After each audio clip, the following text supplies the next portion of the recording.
ఆంధ్రప్రదేశ్ రాజధాని అమరావతి ఇప్పుడు దేశానికి రెండవ రాజధాని కాబోతుందా? ఆ రకంగా కేంద్ర మంత్రి నితిన్ గడ్కరీ సంకేతాలు ఇస్తున్నారా అంటే అవుననే సమాధానం ఇస్తున్నారు కొంతమంది రాజకీయ విశ్లేషకులు. ఈ నేపథ్యంలోనే ఇదే అంశం మీద మనం పూర్తి స్థాయిలో చర్చించుకునేటువంటి ప్రయత్నం చేద్దాం. ప్రస్తుతం మనతో పాటు ఉన్నారు ప్రముఖ రాజకీయ విశ్లేషకులు, ప్రముఖ సీనియర్ జర్నలిస్ట్ సిఎస్ రావు గారు. సార్తో మాట్లాడదాం. సార్ నమస్తే. సార్ నమస్తే. ఆంధ్రప్రదేశ్ రాజధాని అయినటువంటి అమరావతి ఇప్పుడు భారతదేశానికే రెండవ రాజధాని కాబోతుందని ఆ రకంగా కేంద్ర మంత్రి నితిన్ గడ్కరీ ఆయన సంకేతాలు కూడా ఇస్తున్నారు అన్నట్లుగా కొన్ని వార్తలు వస్తున్నాయి. అసలు ఏం జరుగుతుంది సార్? ఇప్పుడు ఆయన కేంద్ర మంత్రి నితిన్ గడ్కరీ గారు కాబోయే ప్రధాని అని చెప్పి కూడా చాలా మంది ఆ మధ్యకాలంలో ప్రచారం చేశారు.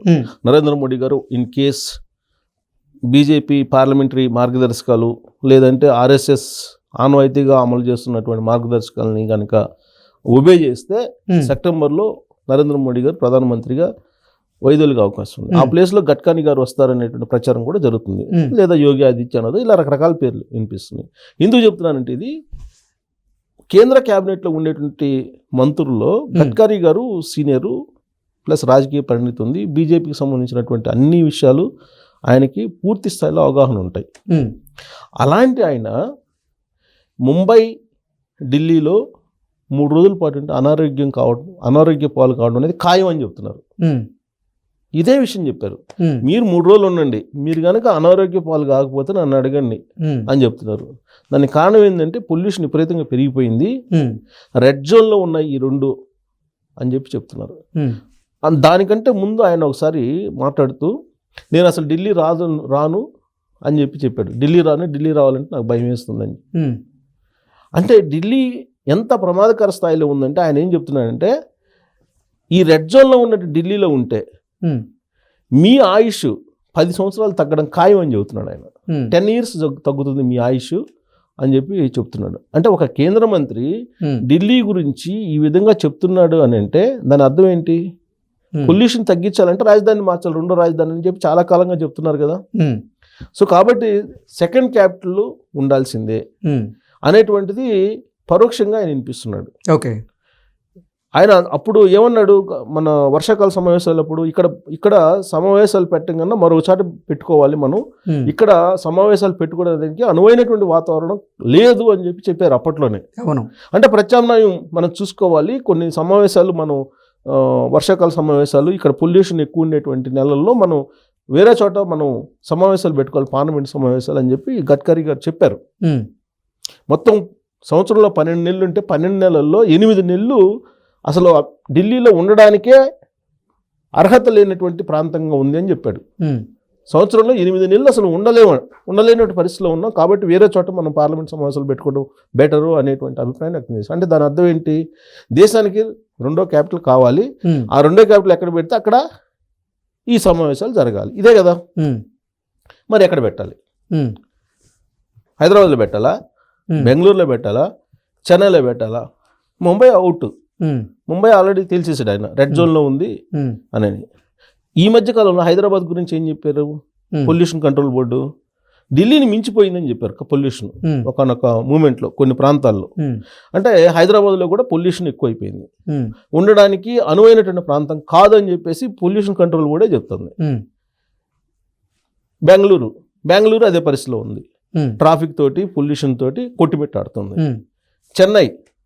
చెన్నైకి ఉండేటువంటి డ్రాబ్యాక్స్ ఏంటంటే వాటర్ సోర్స్ లేదు, అక్కడ ట్రాఫిక్ విపరీతంగా ఉంది, పొల్యూషన్ ఉంది. మరి ఇంకెక్కడ పరిశుభ్రమైనటువంటి వాతావరణం ఉండేటువంటి రాజధాని కావాలి. ఈ రాజధానిని ఎవరు ఏర్పాటు చేస్తున్నారు? చంద్రబాబు నాయుడు గారు ఏర్పాటు చేస్తున్నారు. యుద్ధ ప్రాతిపదికన అమరావతిని గ్రీన్ సిటీని రూపొందిస్తున్నారు, రీకన్స్ట్రక్షన్ చేస్తున్నారు అమరావతిని. సో గ్రీన్ సిటీ కావాలంటే ఒక్క అమరావతి తప్ప మరొకటి లేదు.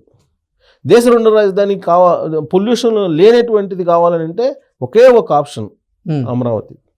వాటర్ సోర్స్ ఉంది, రైల్వే కనెక్టివిటీ ఉంది, రోడ్ కనెక్టివిటీ ఉంది, ఎయిర్ కనెక్టివిటీ ఉంది.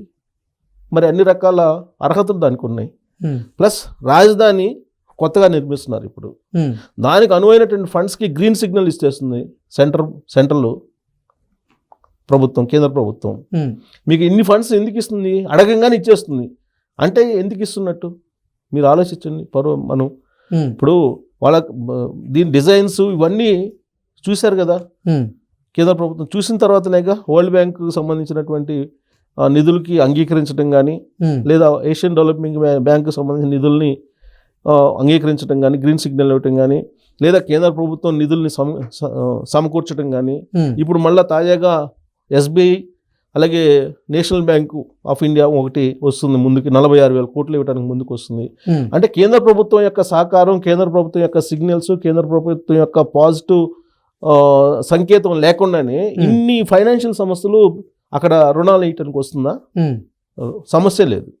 అంటే పరోక్షంగా దీని మీద కేంద్ర ప్రభుత్వం యొక్క కాన్సన్ట్రేషన్ ఉంది. ఓకే. పైగా ఇప్పుడు చంద్రబాబు నాయుడు గారు లేటెస్ట్గా ఏం తీసుకుంటున్నారు, మరో 46,000 ఎకరాలు భూ సమీకరణ చేయబోతున్నాము అని చెప్పారు. రైతులు కూడా ఇండివిజువల్ ఇవ్వడానికి రెడీగా ఉన్నారు, వాళ్ళు కూడా వస్తారు అని అంటున్నారు. రీజనల్ రింగ్ రోడ్డుకి కూడా ఓకే అయ్యింది కేంద్ర ప్రభుత్వం. మరి నిజంగా నిజంగా ఆంధ్రప్రదేశ్కి ఓన్లీ రాజధాని అయితే అమరావతికి మళ్ళీ ఇంత భూమి తీసుకోవడానికి అవకాశం లేదు. ఎందుకు? అంత భూమి అవసరం లేదు కదా.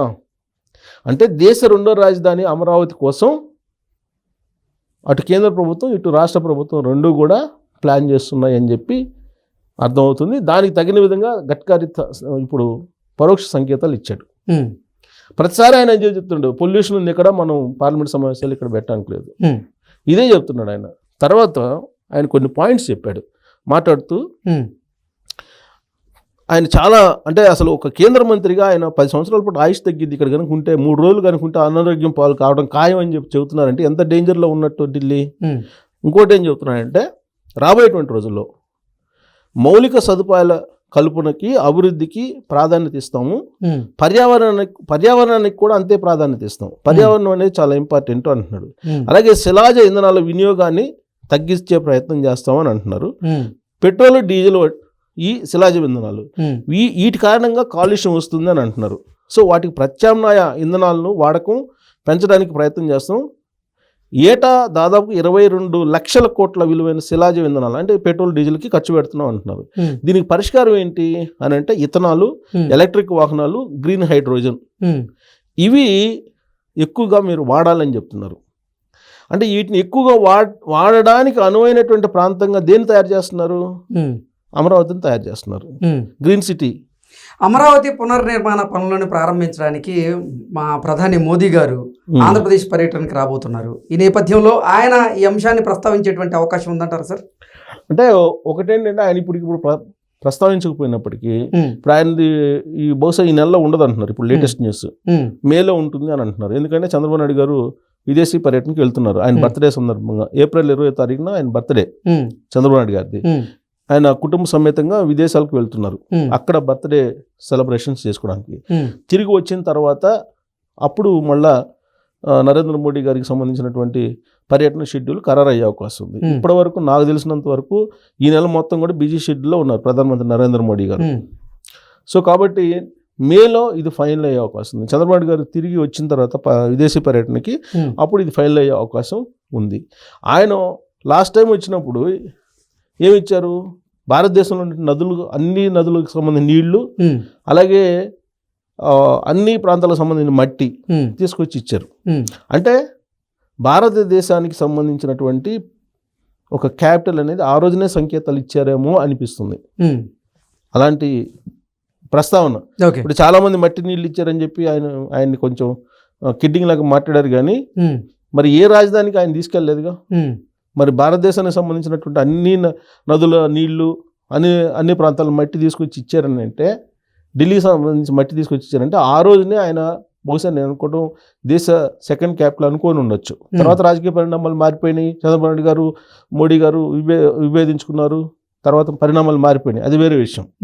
నరేంద్ర మోడీ గారు చెప్పింది ఏంది?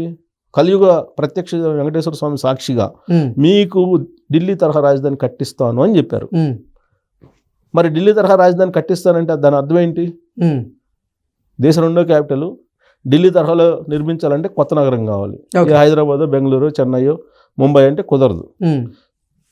అమరావతి మాత్రమే ఆ స్ట్రక్చర్ వచ్చే అవకాశం ఉంది, ఢిల్లీ తరహా రాజధాని స్ట్రక్చర్. కాబట్టి ఆ యాంగిల్లో తీసుకున్నా రెండో క్యాపిటల్ దేశానికి అది అయ్యే అవకాశం ఉంది.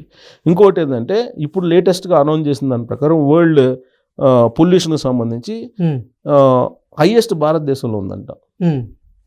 వరల్డ్ మొత్తం మీద పొల్యూషన్ హైయెస్ట్ ఉండేది భారతదేశం. దీంట్లో మళ్ళా టాప్ 20 నగరాల్లో 13 నగరాలు భారతదేశంలో ఉన్నాయంట. సో ఇది డేంజర్ అంటున్నారు. ఇది పైగా ఢిల్లీని ప్రపంచంలో అత్యంత కాలుష్యపూరిత రాజధానిగా గుర్తించారంట. నెంబర్ 1 పొల్యూషన్లో, ఇది వరల్డ్ మొత్తం కూడా. అలాంటప్పుడు ఎవరు వస్తారు అక్కడికి? రారు కదా. సో దీని కారణంగానే ఇమీడియట్గా చర్యలు తీసుకోవాలి అని అంటున్నారు. దీని కారణంగానే ఇమీడియట్గా చర్యలు తీసుకొని రాజధానిని మార్చాలి అనేటువంటి ప్రయత్నం చేస్తున్నారు. దాన్ని ఇంప్లిమెంట్ త్వరగా చేయాలనేది గడ్కరీ గారి యొక్క ఆలోచన కూడా అయ్యి ఉండొచ్చు. అందుకే ఆయన పదే పదే దీన్ని లేవనెత్తుతున్నారు. గ్రీన్ సిటీ కావాలి, తర్వాత పెట్రోలు డీజిల్ లేనటువంటి వాహనాలు తిరిగే రాజధాని కావాలి అని అంటే దానికి ఒక్కదానికే సాధ్యం. మిగతా వాటికి మీకు ఛాన్స్ లేదు. సో కాబట్టి ఏ కోణం నుంచి చూసినా కానీ ఇది దేశ రెండో రాజధానిగా కనిపిస్తుంది అమరావతి. మీకు ఆల్రెడీ బెంగళూరు, కర్ణాటక తీర్మానం చేసి పంపించింది. చెన్నైగా దేశ రెండో రాజధాని కావాలని తమిళనాడు తీర్మానం చేసి పంపించింది. తెలంగాణ తీర్మానం చేసింది, మాకు ఇబ్బంది లేదు దేశ రెండో రాజధాని హైదరాబాద్ అయితే అని. కాకపోతే ఇప్పుడు ఉన్నటువంటి పరిస్థితుల దృష్ట్యా ఇవి వైబిలిటీ కాదు. ఒక అమరావతి మాత్రమే దేశ రెండో రాజధాని. ఇప్పటివరకు ఆంధ్రప్రదేశ్ ప్రభుత్వం దీనికి కావాలి మాకు రెండో రాజధాని అని చెప్పి అడగల. కానీ నేను ఇవాళ చెప్తున్నాను, నాకున్న ఇన్ఫర్మేషను, నాకున్నటువంటి పరిచయాలతోటి కొంతమంది ఇచ్చిన సమాచారం 2027 లేదా 2028 తొలి అసెంబ్లీ సమావేశాల్లో తీర్మానం చేసి దేశ రెండో రాజధాని కావాలని చెప్పి పంపించే అవకాశం ఉంది. మీరు రాసి పెట్టుకొని కావాలంటే నాకున్నటువంటి ఇన్ఫర్మేషన్ ప్రకారం ఇది జరిగి తీరుతుంది. తర్వాత ఇస్తారా ఇవ్వరా తర్వాత సంగతి, ఇచ్చే అవకాశం ఉంది. ఇస్తారా ఇవ్వరా అనే కాదు, ఇవ్వడానికి అవకాశం ఉన్న ప్రాంతం అది ఒక్కటే. నాకు ఉన్న అవగాహన మేరకు 27 ఎండింగ్ కానీ లేదా 28 స్టార్టింగ్లో అసెంబ్లీ సమావేశాల్లో దేశ రెండో తీర్మానం చేసి పంపిస్తారు. అప్పటికి రాజధాని ఒక రూపం వస్తుంది. సింపుల్ 46,000 ఎకరాలు మళ్ళీ తీసుకుంటున్నారంటే దేనికోసం తీసుకుంటున్నారు? కేంద్ర ప్రభుత్వం ఆదేశాలు లేకుండా లేదని కేంద్ర ప్రభుత్వం సంప్రదింపులు జరగకుండానే రాజధానికి అన్ని భూములు మళ్ళీ తీసుకునే ఆలోచన చేస్తారా చంద్రబాబు నాయుడు గారు? లేదు. దేశ రెండో రాజధాని కోసమే కేంద్ర ప్రభుత్వం సంకేతాలు ఇచ్చింది అని చెప్పి భావించడానికి అవకాశం ఉంది. దానికి మద్దతు పలికేలా, బలం చేకూరేలా పరోక్షంగా గడ్కరీ గారు తాజాగా చేసినట్టు స్టేట్మెంట్స్ కనిపిస్తున్నాయి. Okay sir, thank you so much. Thank you.